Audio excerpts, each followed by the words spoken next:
Fishes of the Boneyard Creek. In this video, we will file fish key number 21 to identify one particular minnow species and its unique features compared to other minnows.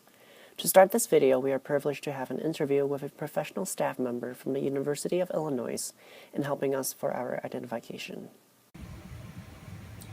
We are lucky to have Daniel Wiley here with us. He's the Zoological Collection Manager at the University of Illinois Natural History Survey.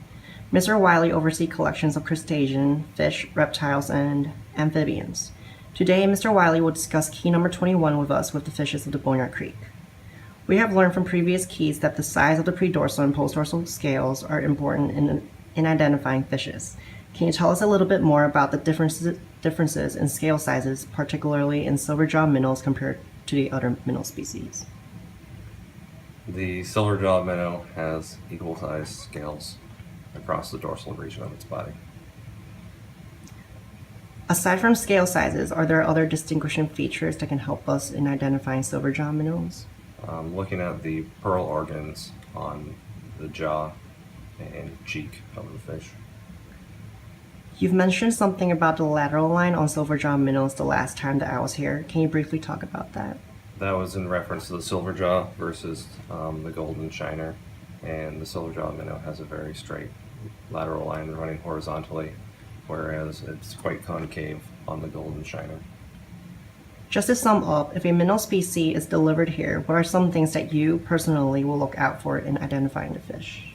The first thing I would look at is body shape, whether it's cylindrical, whether it's rounder, more cigar shaped compared to a flatter fish, mouth shape, possibly color pattern.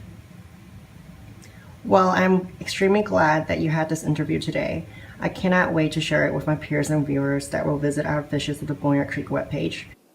We have learned from the previous videos that the predorsal and postdorsal scale sizes help us identify the differences in minnows. The first species here is the horny head chub, Nogamus bigotatus. You can identify them by the predorsal scale being larger than their postdorsal scale.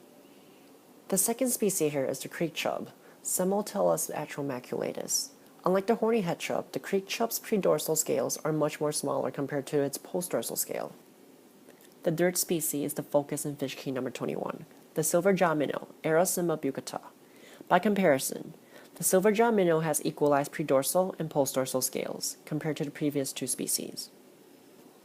The second feature that we will discuss in this video is the jaw structure.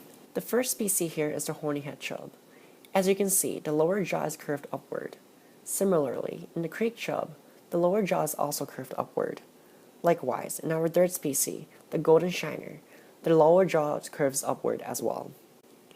However, in the silverjaw minnow, unlike the horny chub, the creek chub, or the golden shiner, their lower jaw is flattened. The third feature that distinguishes the silverjaw minnow from other minnows is the point at which their eyes are directed. The first species is the horny head chub.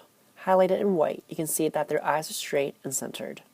Similarly, in the creek chub, highlighted in white, their eyes are also straight and centered. This is also seen in golden shiner as well, with their eyes being centered.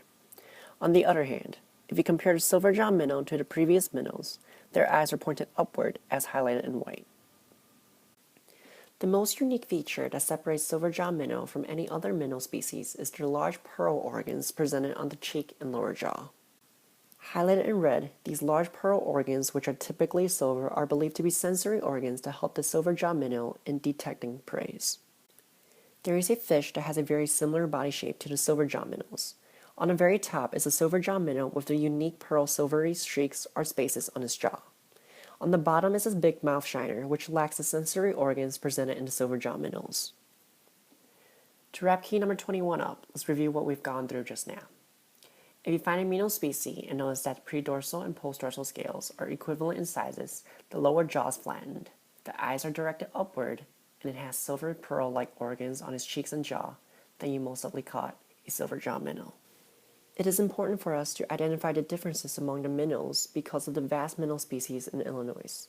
Up next is fish key number 22, which discusses body shape and structure in minnows.